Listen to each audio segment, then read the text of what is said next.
नमस्कार, मैं अंजना ओम कश्यप आपका स्वागत करती हूं। अग्नि परीक्षा, सहानुभूति का दाव, भ्रष्टाचार के आरोपों के बीच ईमानदारी के सर्टिफिकेट की तलाश, कुर्सी से चिपके रहने के कटघरे में खड़ा किए जाने से छवि बचाने का प्रयास, या फिर जब कोई रास्ता नहीं बचा तो इस्तीफा देने अरविंद केजरीवाल मंगलवार को जाएंगे। आज अरविंद केजरीवाल ने मुख्यमंत्री कुर्सी छोड़ने का ऐलान करने के लिए छुट्टी का दिन चुना। भगत सिंह की जेल डायरी लेकर पार्टी कार्यकर्ताओं के सामने आए, खुद को क्रांतिकारी बताते हुए कहा कि आजाद भारत में एक क्रांतिकारी मुख्यमंत्री जेल गया, सीता की तरह अग्नि परीक्षा देने की बात कही और गैर बीजेपी राज्यों के सीएम को नसीहत दे दी कि अगर जेल जाना पड़े तो इस्तीफा मत देना। इस्तीफे के नफा नुकसान की थ्योरी और प्रैक्टिकल दोनों का एक अनुभव केजरीवाल के पास है। एक बार इस्तीफा देकर ही अरविंद केजरीवाल ने दिल्ली में दूसरे नंबर की अपनी पार्टी को ऐतिहासिक बहुमत वाली पार्टी में बदल दिया था।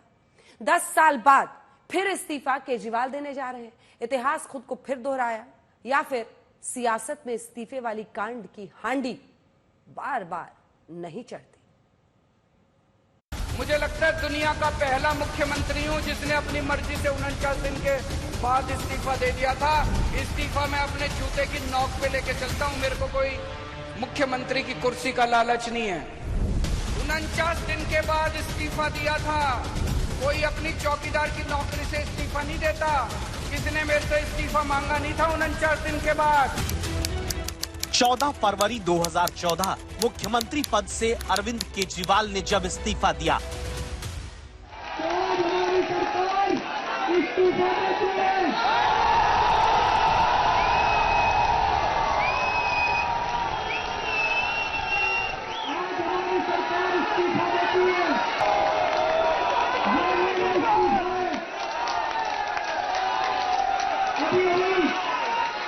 हमारी कैबिनेट मीटिंग हुई थी। हमारी कैबिनेट ने मिलकर ये निर्णय लिया है कि हमारी सरकार आज इस्तीफा देती है। ये हमारा इस्तीफा है। 10 साल पहले कांग्रेस के समर्थन से चली 49 दिन की सरकार के मुखिया अरविंद केजरीवाल ने हाथ में इस्तीफा लहराकर पार्टी दफ्तर की खिड़की से बता दिया कि वो बहुमत के बड़े दरवाजे से सरकार लाना चाहते हैं।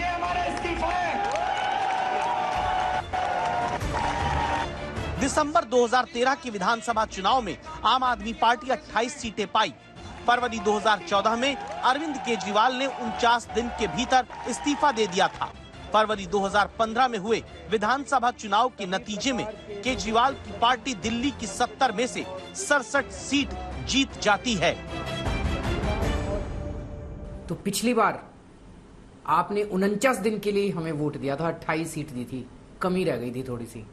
इस बार पूरा वोट देना, पूर्ण बहुमत देना, तो इस बार वो 49 दिन को 5 साल में बदल के दिखाएंगे। 49 दिन को परमानेंट कर देंगे हम लोग, उस व्यवस्था को हम लोग परमानेंट कर देंगे। एक इस्तीफे के 10 साल बाद अब अरविंद केजरीवाल क्या फिर से इस्तीफे के दांव से दिल्ली में अपनी सरकार परमानेंट करना चाहते हैं? 2 दिन के बाद, आज से 2 दिन के बाद मैं सीएम की कुर्सी से इस्तीफा देने जा रहा हूं।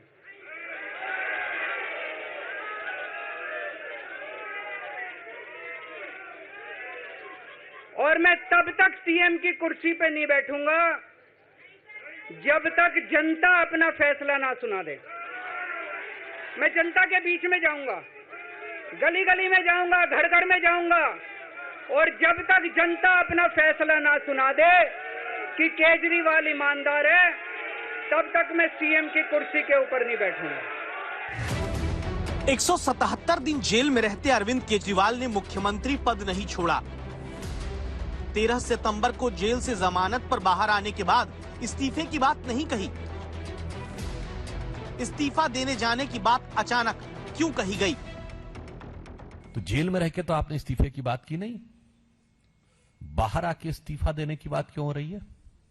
और ये 48 घंटे बाद की बात क्या है? देश के पहले मुख्यमंत्री बने हैं जो सर्वोच्च न्यायालय के द्वारा प्रतिबंधित है कि आप कार्यालय नहीं जा सकते, कोई फाइल नहीं साइन कर सकते, जिस मुद्दे में आप आरोपी हैं उस पर बयान नहीं दे सकते। और वो तब तक चैन से नहीं बैठ सकते, वो तब तक मुख्यमंत्री नहीं बन सकते जब तक उनको भरोसा ना हो जाए कि दिल्ली की जनता उनकी ईमानदारी पर भरोसा करती है। दिल्ली की जनता उनको ईमानदार मानती है।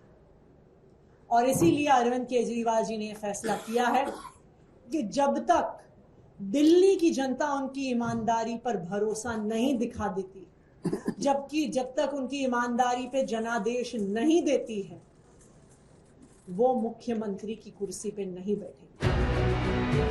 अरविंद केजरीवाल और उनकी पार्टी कट्टर ईमानदारी का सियासी झंडा उठाकर ही चुनाव में उतरी, लेकिन धीरे धीरे उन्हीं के बड़े से बड़े नेता भ्रष्टाचार के आरोप में जेल गए। हम कट्टर ईमानदार और देशभक्त लोग हैं। सत्येंद्र जैन देशभक्त है, कट्टर ईमानदार है। एक शरीफ आदमी है मनीष। पूरे देश के अंदर शरीफों को, देशभक्तों को, अच्छे लोगों को, ईमानदार लोगों को तो पकड़ पकड़ के जेल में डाल रहे हैं। अब खुद को कट्टर ईमानदार कहने वाले केजरीवाल समेत सभी जेल गए नेता बेल पर बाहर हैं। लेकिन तब क्या चिंता इस बात की है कि कट्टर ईमानदारी की चादर जो 2013 से जनता के सामने फैलाई गई, वो अब मैली दिखने लगी? और क्या इसीलिए इस्तीफे का साबुन लगाकर ईमानदारी की सफेदी पर फैसला जनता से केजरीवाल चाहते हैं? देश के इतिहास में कोई ऐसा नेता नहीं रहा होगा, दुनिया के इतिहास में कोई ऐसा नेता नहीं रहा होगा जिसने इतनी हिम्मत दिखाई हो और जनता के बीच में जाके कहा हो कि अगर आपको लगता है मैं ईमानदार हूं तो मुझे वोट देना, अगर आपको लगता है मैं ईमानदार नहीं हूं तो मुझे वोट मत देना। अरविंद केजरीवाल ने जो नुकसान दिल्ली का कर दिया है, अब वो किसी इस्तीफे से पूरा नहीं हो सकता। 2014 में इस्तीफा देकर भले अरविंद केजरीवाल ने 2015 के विधानसभा चुनाव में एक झटके में सीटें 28 से 67 पहुंचा दी हों, लेकिन इस बार क्या इस्तीफे का दांव चलेगा? जबकि 49 दिन की सरकार से केजरीवाल ने जब इस्तीफा दिया, तब भ्रष्टाचार के खिलाफ आंदोलन से निकली उनकी पार्टी एकदम नई थी। जन लोकपाल के मुद्दे पर अपनी ईमानदारी जनता के सामने केजरीवाल साबित करना चाहते थे। तब कांग्रेस को जन लोकपाल बिल में बाधा बताया था और फिर बाद में हुए विधानसभा चुनाव में कांग्रेस का ही वोट और सीट खींचकर अपने पास तेजी से लाए थे। अब की जब 2024 में केजरीवाल इस्तीफा दे रहे हैं, तो खुद भ्रष्टाचार के आरोप में केजरीवाल समेत बड़े नेता बेल पर बाहर हैं। शराब घोटाले के आरोप पर ईमानदारी खुद की साबित करने की चुनौती है। अब की कांग्रेस नहीं, बीजेपी को सरकार चलाने में बाधा बताते हैं। 10 साल से कांग्रेस नहीं बल्कि बीजेपी और आम आदमी पार्टी में सीधी टक्कर हो रही है। अरविंद केजरीवाल जी वो आदमी हैं जिन्होंने जीरो से एक पॉलिटिकल पार्टी को खड़ा किया, भ्रष्टाचार के विरोध में खड़ा किया, और जब एक नई नवेली पार्टी चुनाव जीती और वो दिल्ली के मुख्यमंत्री बने, उन्होंने मुख्यमंत्री पद से सिर्फ इसलिए इस्तीफा दे दिया क्योंकि वो भ्रष्टाचार के खिलाफ कानून नहीं ला पाए जो वादा करके आए थे वो दिल्ली के लोगों को। दिल्ली की जनता इस भ्रष्टाचारी दिल्ली की सरकार से मुक्ति चाहती है। ये वो सरकार है जिसने शराब में घोटाला किया, कमीशन खाई, चोरी की, शिक्षा व्यवस्था में घोटाला किया, स्वास्थ्य में घोटाला किया, जल बोर्ड में घोटाला किया, पैनिक बटन में घोटाला किया। भारत माता की। अरविंद केजरीवाल फिलहाल फिर से भ्रष्टाचार के खिलाफ आंदोलनकारी के रूप में दिखाते हुए खुद को चुनाव में उतरना चाहते हैं। जो सीएम की कुर्सी कोई नहीं छोड़ रहे हैं, बल्कि खबर है कि अरविंद केजरीवाल इस्तीफा देने के 15 दिन के भीतर मुख्यमंत्री का बंगला भी छोड़ सकते हैं। लेकिन राजनीति विज्ञान का ये फलसफा क्या भूल जाते हैं कि विपक्ष में रहते आंदोलनकारी होने और सत्ता में रहकर सुविधानुसार आंदोलनकारी बनने में फर्क होता है और जनता इसका भी फैसला करेगी। भ्रष्टाचार के खिलाफ आंदोलन से निकली अरविंद केजरीवाल की पार्टी और सियासत आज भ्रष्टाचार के आरोपों पर ही ईमानदारी का सर्टिफिकेट जनता से खोजने निकली है। और तब अन्ना हजारे का केजरीवाल के इस्तीफे पर बयान आया है। बड़ी खबर इस वक्त की। अन्ना हजारे ने अरविंद केजरीवाल के इस्तीफे को लेकर कहा है कि जो होना था वो हो गया। अन्ना का कहना है वो तो हमेशा केजरीवाल को राजनीति में आने से रोकते रहे, लेकिन केजरीवाल को अन्ना की बात समझ नहीं आई। एक वक्त पर अन्ना आंदोलन के साथ ही पूरे देश के सामने अरविंद केजरीवाल आए थे, उस आंदोलन में शामिल हुए थे भ्रष्टाचार के खिलाफ, कांग्रेस पार्टी की उस वक्त की यूपीए सरकार के खिलाफ। वहां से आंदोलन के बाद उन्होंने अपनी राजनीतिक पार्टी बनाई और अन्ना जो कि मुखिया थे उस आंदोलन के, उन्होंने खुलकर कहा था कि वो इसके खिलाफ है। अब वो पुराने दिन याद दिला रहे। मैं पहले से ही बता रहा था राजनीति में नहीं जाना, समाज की सेवा करो, बहुत बड़ा आदमी बन जाएगा। समाज सेवा ये अपने जीवन में आनंद देती है, वो आनंद में डूबे रहो, लेकिन उसके दिल में वो बात आई नहीं। और आज जो होना तो हो गया। आज रविवार है, कल सरकारी छुट्टी है, मंगलवार को दफ्तर खुलेगा और फिर अरविंद केजरीवाल पद छोड़ देंगे। यही जवाब पार्टी से आया जब सवाल हुआ कि 2 दिन का इंतजार क्यों। वो इस्तीफा जो 2022 में शराब घोटाले में केस दर्ज होने के बाद से बीजेपी मांगती रही, वो इस्तीफा जो 21 मार्च को ईडी के हाथों गिरफ्तारी के बाद मांगा गया, इस्तीफा जो विपक्ष उनके जेल जाने के बाद भी मांगता रहा। लेकिन अब जाकर केजरीवाल ने अचानक सोचा कि उन्हें जनता की अदालत में जाना है। ऐसा कैसे हुआ? सूत्र बताते हैं अरविंद केजरीवाल ने खुद पर लगे भ्रष्टाचार के आरोपों को लेकर जेल में ही इस्तीफा देने का फैसला कर लिया था। लेकिन दावा इस बात का भी है कि केजरीवाल ने तय किया था जेल में रहते इस्तीफा नहीं देंगे, बल्कि बाहर आकर इस्तीफा देंगे। आम आदमी पार्टी के सूत्र कहते हैं कि अरविंद केजरीवाल ने अपनी पार्टी के शीर्ष नेताओं को सबसे पहले इस्तीफा देने के बारे में बताया।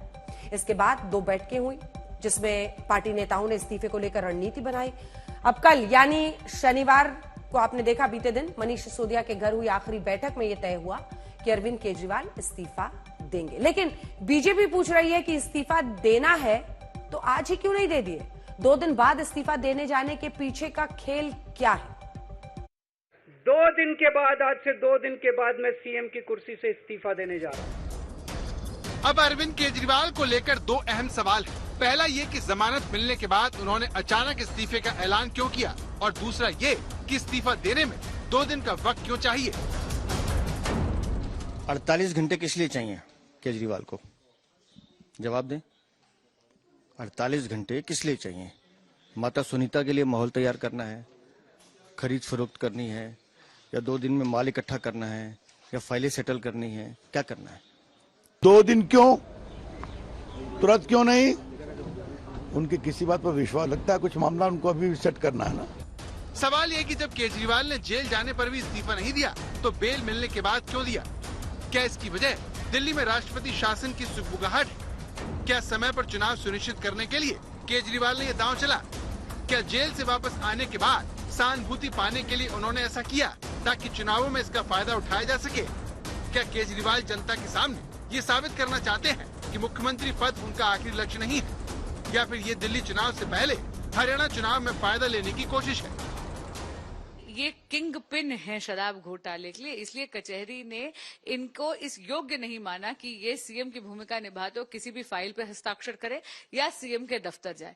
ऐसा लग रहा है जैसे कि इन्होंने अपनी इस बेल कंडीशन की विवशता पर आज एक नैतिकता का आवरण डालने का स्वांग रचा है। ये एक राजनीतिक ढोंग है। आम आदमी पार्टी के अधिकतर नेताओं को भले ही कोर्ट से जमानत मिल चुकी हो, लेकिन बीजेपी लगातार इस केस को आधार बनाकर अरविंद केजरीवाल से इस्तीफा मांग रही है। लेकिन सवाल इस्तीफा देने में 2 दिन का समय लेने का भी है।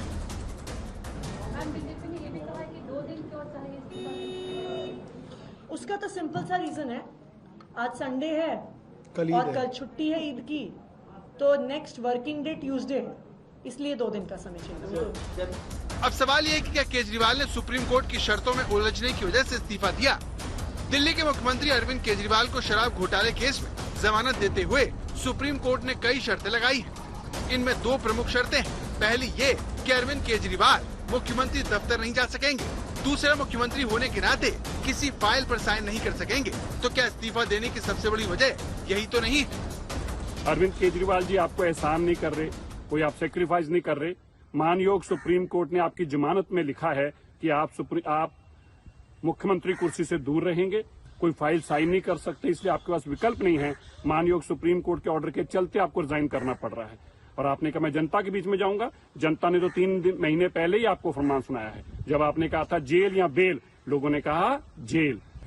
मैं आपको ये बोल रहा हूं कि जो मुख्यमंत्री की कुर्सी है, ये कुर्सी अरविंद केजरीवाल का इंतजार करेगी, और हम विधायक, मंत्री या जो मुख्यमंत्री बने, उस सबका सिर्फ एक ही ध्येय होगा कि कैसे जनता की अदालत में इस अग्नि परीक्षा को पार करके अरविंद केजरीवाल जी को उनकी मुख्यमंत्री की कुर्सी पर बिठाया जाए। जमानत मिलने के बाद खुद ही इस्तीफे की पेशकश करके केजरीवाल ने एक तरफ बीजेपी और कांग्रेस को हैरत में डाल दिया, तो वहीं दूसरी तरफ जनता की सहानुभूति पाने की कोशिश की। केजरीवाल के इस कदम का असर जल्द होने वाले हरियाणा चुनाव पर भी देखने को मिल सकता है, जहां पर केजरीवाल खुद को हरियाणा का बेटा बताकर अपने ईमानदार होने की दुहाई देते हुए सुने जा सकते हैं। मुझे जेल क्यों भेजा इन लोगों ने? ऐसा नहीं कि केजरीवाल ने कोई भ्रष्टाचार किया, वो इनको भी पता है, मेरे को भी पता है, आपको भी पता है। हरियाणा में कांग्रेस के साथ गठबंधन पर बात नहीं बनने के कारण अब आम आदमी पार्टी सभी 90 सीटों पर चुनाव लड़ रही है। ऐसे में वहां केजरीवाल के इस दांव के बाद पार्टी अधिक से अधिक सीटें जीतने की कोशिश करेगी। ऐसे में वहां केजरीवाल के इस दांव के बाद आम आदमी पार्टी ज्यादा से ज्यादा सीटें जीतने की कोशिश करेगी, ताकि दिल्ली विधानसभा चुनाव के लिए माहौल बनाया जा सके।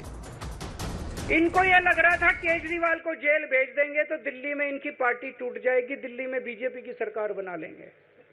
इनको लग रहा था पंजाब की सरकार तोड़ के पंजाब में हम अपनी सरकार बना लेंगे, इनके एमएलए तोड़ लेंगे। इस्तीफा देने का ऐलान करके केजरीवाल की सारी उम्मीदें अब दिल्ली की जनता पर टिकी है, जिसने साल 2014 और 2019 के लोकसभा चुनाव में भले ही उन्हें मायूस किया, लेकिन उसके कुछ ही महीनों बाद हुए विधानसभा चुनावों में प्रचंड जीत दिलाई। इस बार के लोकसभा चुनाव में दिल्ली में पुरानी कहानी दोहराई गई है।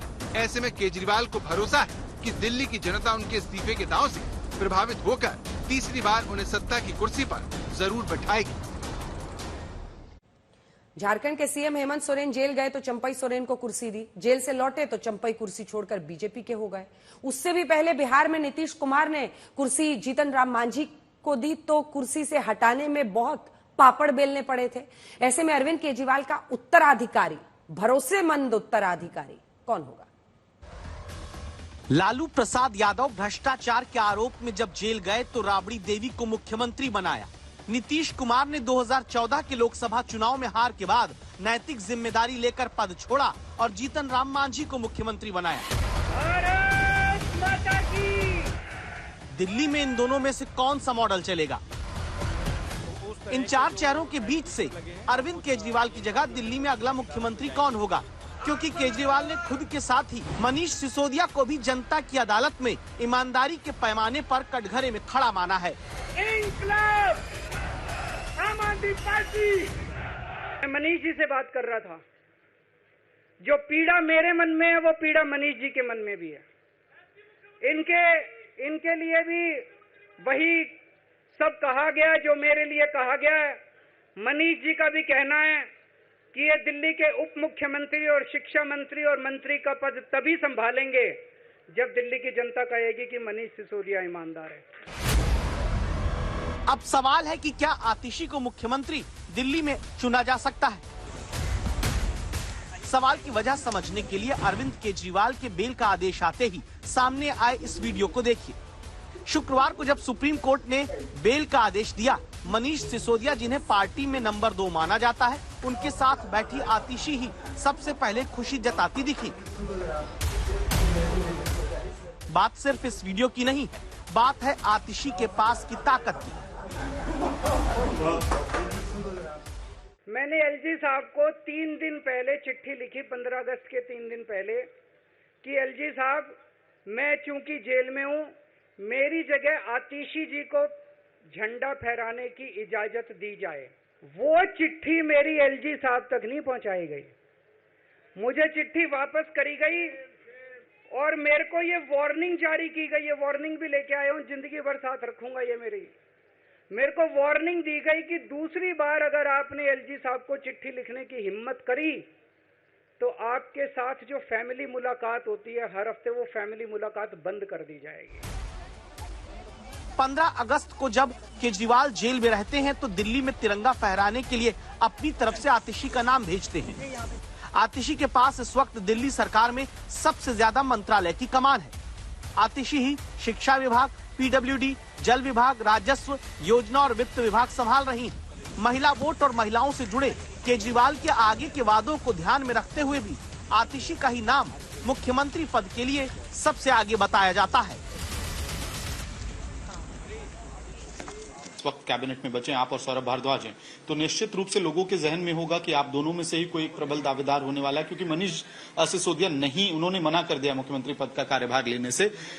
ये सही कयास है देखिए, सबसे पहले तो 2 दिन में विधायक दल की बैठक होगी, तो विधायक दल कोई फैसला लेगी, लेकिन इम्पोर्टेंट ये नहीं है कि मुख्यमंत्री कौन बनेगा। आतिशी के अलावा सौरभ भारद्वाज, गोपाल राय और कैलाश गहलोत के नाम चर्चा में हैं। आतिशी, इसकी कोई वैल्यू नहीं है, मैं आपको बता रहा हूँ, इसका कोई मकसद नहीं है। वो कुर्सी मुख्यमंत्री की है, उस पर वही बैठेंगे। देखिए, जो संवैधानिक परंपरा है, विधायक दल की बैठक में इसका चुनाव होता है। विधायक दल की बैठक में इसका चुनाव होगा और उसको सबको सूचना मिल जाएगी।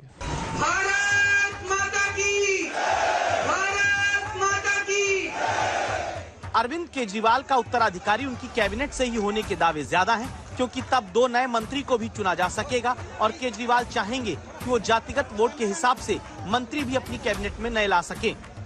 3 चुनाव में दिल्ली में आम आदमी पार्टी का वोट का हिसाब देखें तो सवर्ण का वोट 10 साल में 21% से पार्टी के लिए घटकर 12% हो गया है। ओबीसी का वोट 38% से घटकर 20%, दलित वोट 42% जो मिलता रहा वो घटकर 28% हो चुका है। मुस्लिम वोट 56% से 49% पर आ चुका है। ऐसे में हरियाणा चुनाव को भी ध्यान में रखते हुए केजरीवाल अपना उत्तराधिकारी और कैबिनेट में नया मंत्री चुन सकते हैं, ताकि जनता की अदालत में फैसला लेते वक्त हर तरह का समीकरण वो साध सके। दिल्ली की सरकार भ्रष्टाचार में लिप्त सरकार है और जिस जनता के बीच में जाने की बात करें, दिल्ली की जनता अपना वर्डिक्ट 3 महीने पहले इनको सुना चुकी है। ये अरविंद केजरीवाल तब भी दिल्ली की सड़कों पे घूमते थे, जेल के बदले वोट की बात करते थे, फोटो दिखाते थे कि अगर आपने वोट दिया तो मैं जेल नहीं जाऊंगा। दिल्ली की जनता ने माकूल जवाब दिया, इनको 0 करके भेजा। तो दिल्ली की जनता अपना वर्डिक्ट दे चुकी है। और बीजेपी आरोप ये भी लगाती आई कि 2 दिन का वक्त लेकर दरअसल केजरीवाल अपनी पत्नी सुनीता केजरीवाल के नाम की चर्चा मुख्यमंत्री पद के लिए पार्टी में चाहते हैं। इस सवाल का जवाब जब आम आदमी पार्टी से पूछा गया तो क्या जवाब आया, सुनिए।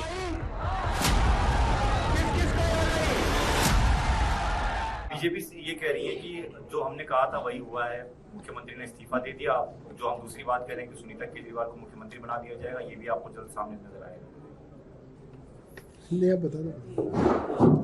देखिए, भारतीय जनता पार्टी वाले परेशान हैं। ये इकलौती ऐसी पार्टी है जो टूटी नहीं, जो दबी नहीं, जो चुप नहीं हुई। तो भारतीय जनता पार्टी तो इस बात से परेशान है कि देश में अब एक इकलौती ऐसी पार्टी है, आम आदमी पार्टी, जो भारतीय जनता पार्टी की आंख में आंख मिलाकर उनकी तानाशाही के खिलाफ संघर्ष कर सकती है। इसलिए भारतीय जनता पार्टी परेशान है, कुछ ना कुछ तो करेंगे। आइए आपको सीधे लिए चलते हैं। पंकज जैन हमारे सहयोगी इस वक्त दिल्ली के मुख्यमंत्री अरविंद केजरीवाल के घर के बाहर से हमारे साथ जुड़ रहे हैं।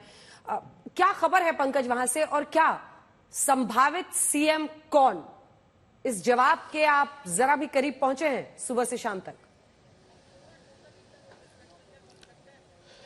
देखिए, अरविंद केजरीवाल के इस ऐलान के बाद कि वो 2 दिन के बाद इस्तीफा देंगे, 8 घंटे हो चुके हैं अंजना, और कई नेताओं से हमारी बातचीत हुई। जाहिर है खुलकर अभी तक कोई जानकारी नहीं दे रहा है, लेकिन इतना जरूर साफ हो पाया है इन तमाम बातचीत में कि आगामी जो मुख्यमंत्री पद का दावेदार होगा वो सीधे तौर पर मंत्रियों में से भी हो सकता है। जाहिर है एलजी दफ्तर के साथ और मुख्यमंत्री दफ्तर और खास तौर से आम आदमी पार्टी सरकार के बीच में जो लड़ाई झगड़ा है वो किसी से छुपा नहीं है। तो ऐसे में इतने दिनों के बीच में भी, क्योंकि चुनाव नजदीक है, चुनाव के पहले भी आम आदमी पार्टी सरकार को कई अहम भूमिका निभानी होगी, तो मुख्यमंत्री पद का जो चेहरा है वो कहीं ना कहीं ऐसा व्यक्ति हो सकता है जिसको ये जानकारी हो कि एलजी ऑफिस से कैसे काम निकलवाना है, कोई लड़ाई झगड़ा हो तो कैसे निपटना है, और जाहिर सी बात है कि आगे जो भी रणनीति बनाई जाए उसमें वो साथ दे सके। लेकिन पंकज, आज आतिशी से जब मैं बात कर रही थी, मंत्री हैं इस सरकार में सबसे ज्यादा मंत्रालयों के, तो मैंने उनसे ये भी पूछा कि क्या अगली मुख्यमंत्री आप हैं।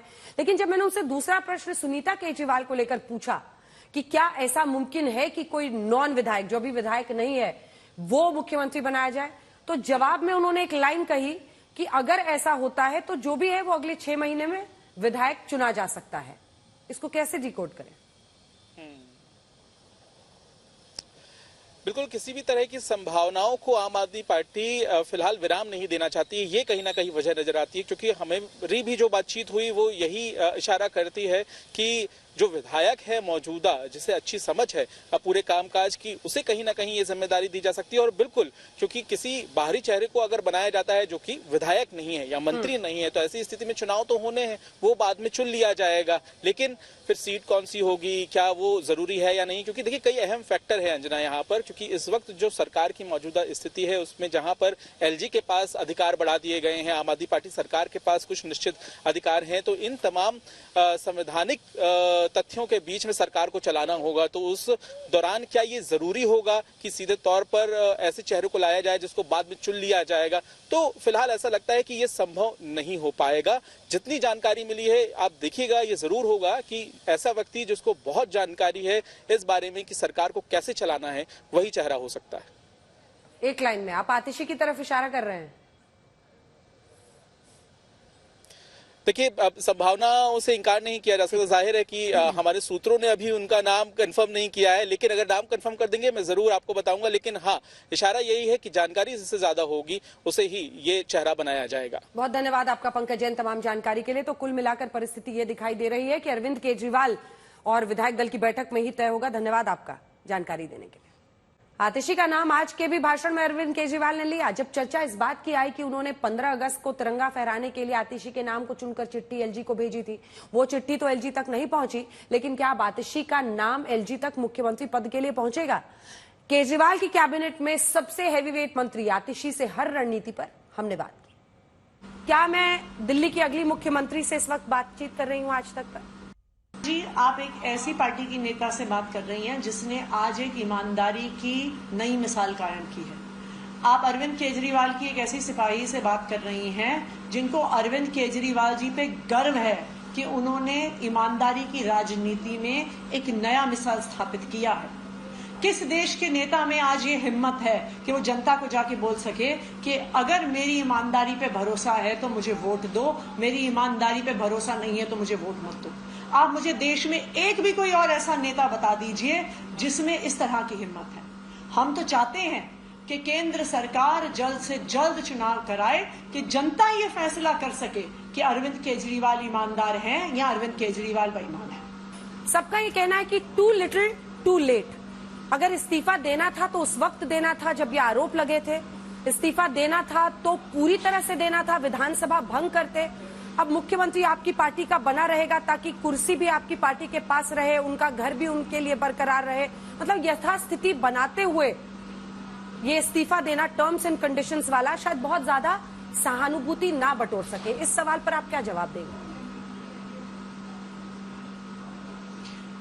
अंजना जी, जब अरविंद केजरीवाल जी गिरफ्तार हुए थे तो आप सबने यही बात कही थी कि अरविंद केजरीवाल को अभी इस्तीफा देना चाहिए, आज इस्तीफा देना चाहिए। लेकिन अरविंद केजरीवाल ने अगर इस्तीफा दे दिया होता गिरफ्तार होने के बाद, तो अरविंद केजरीवाल जी के बाद ममता बनर्जी गिरफ्तार होती, अरविंद केजरीवाल के बाद पिनरी विजयन गिरफ्तार होते, अरविंद केजरीवाल के बाद सिद्धरमैया गिरफ्तार होते, अरविंद केजरीवाल के बाद स्टालिन गिरफ्तार होते। क्योंकि ये भारतीय जनता पार्टी का षड्यंत्र था।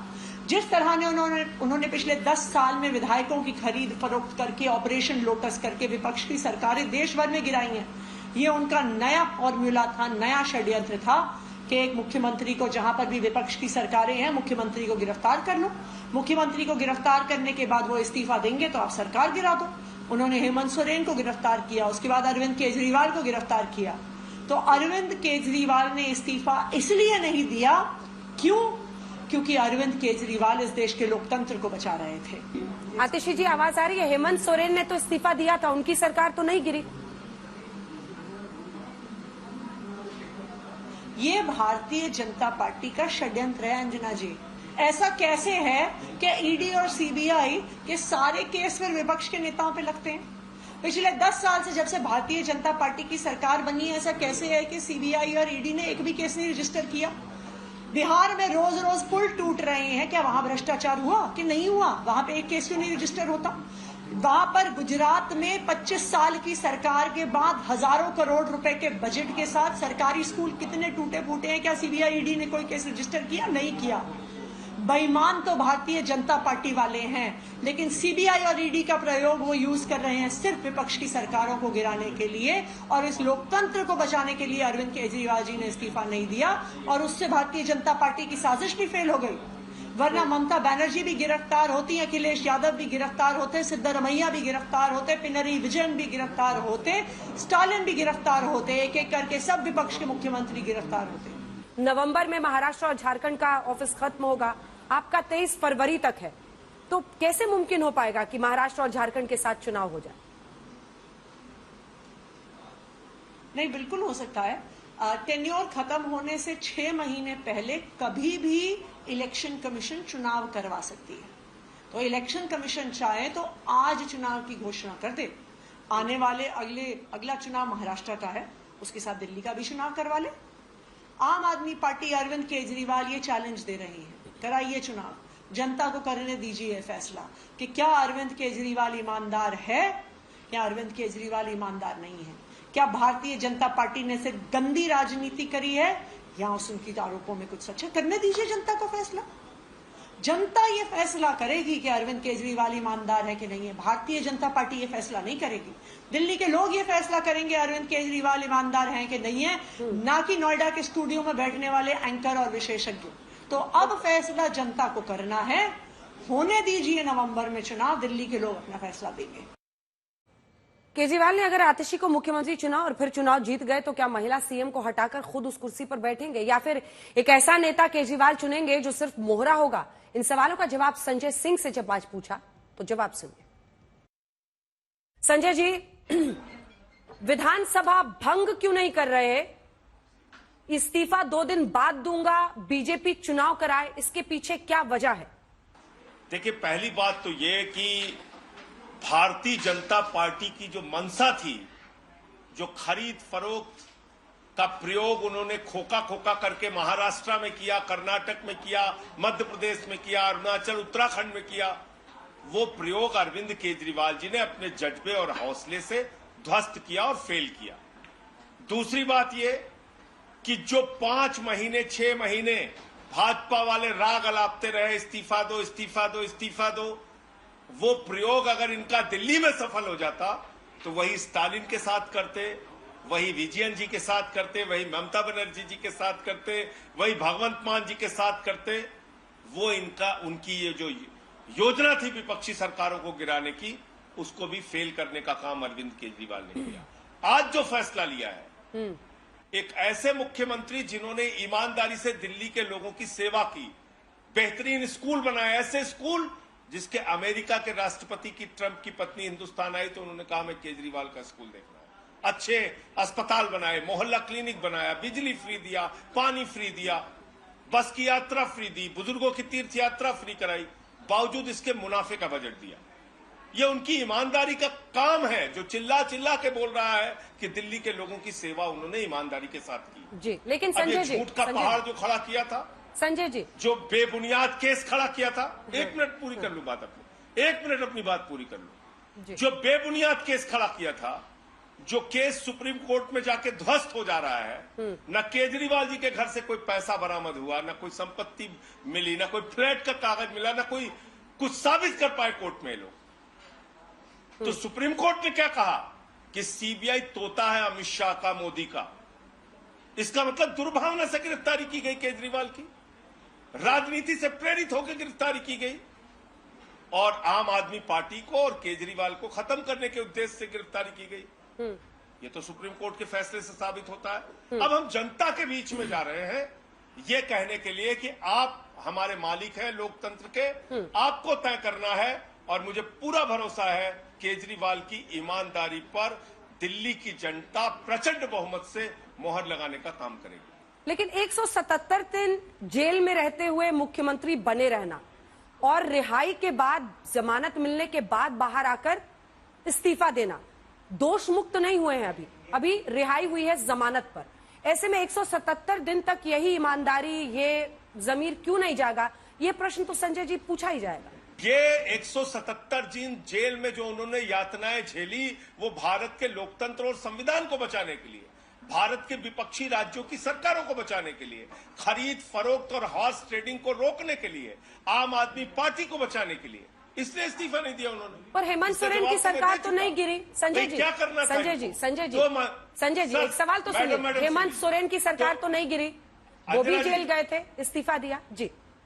कैसी खबरें आप लोग चला रही थी? तेलंगाना के लिए फ्लाइट में बैठ चुके हैं 5 विधायक, 7 विधायक, यहां तोड़फोड़ वहां तोड़फोड़।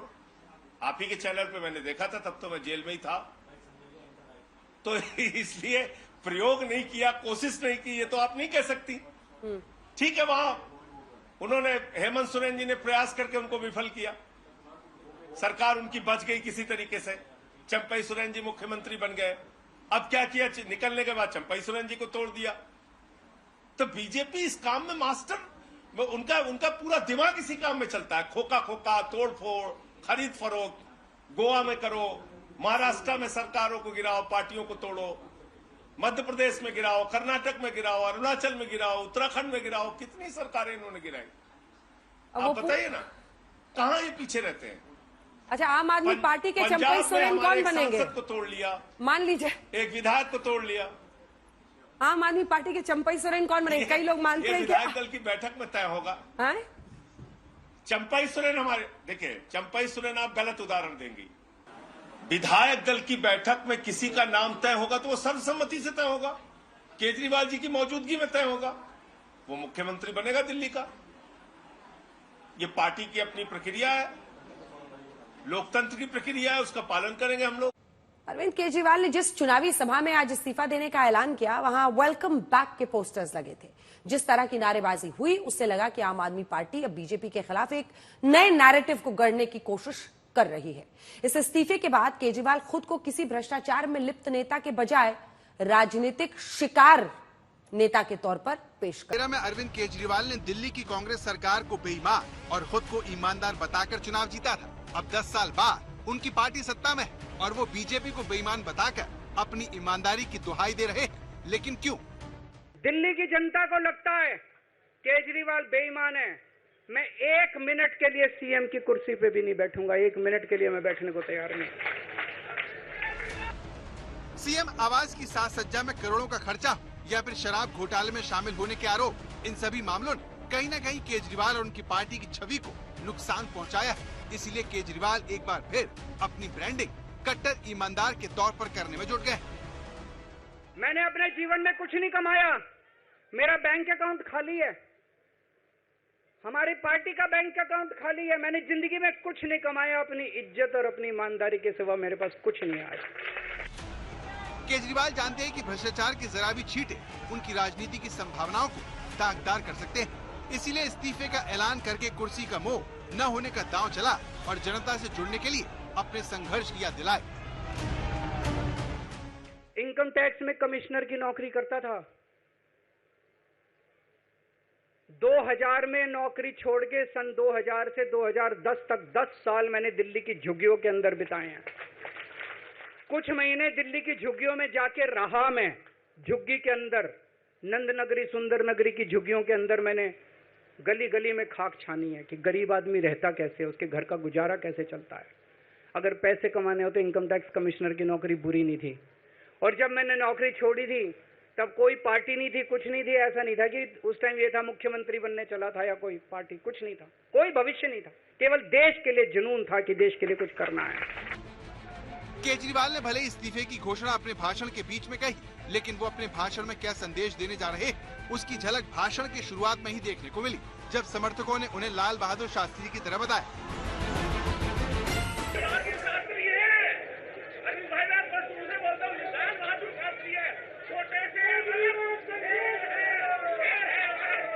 शुक्रिया।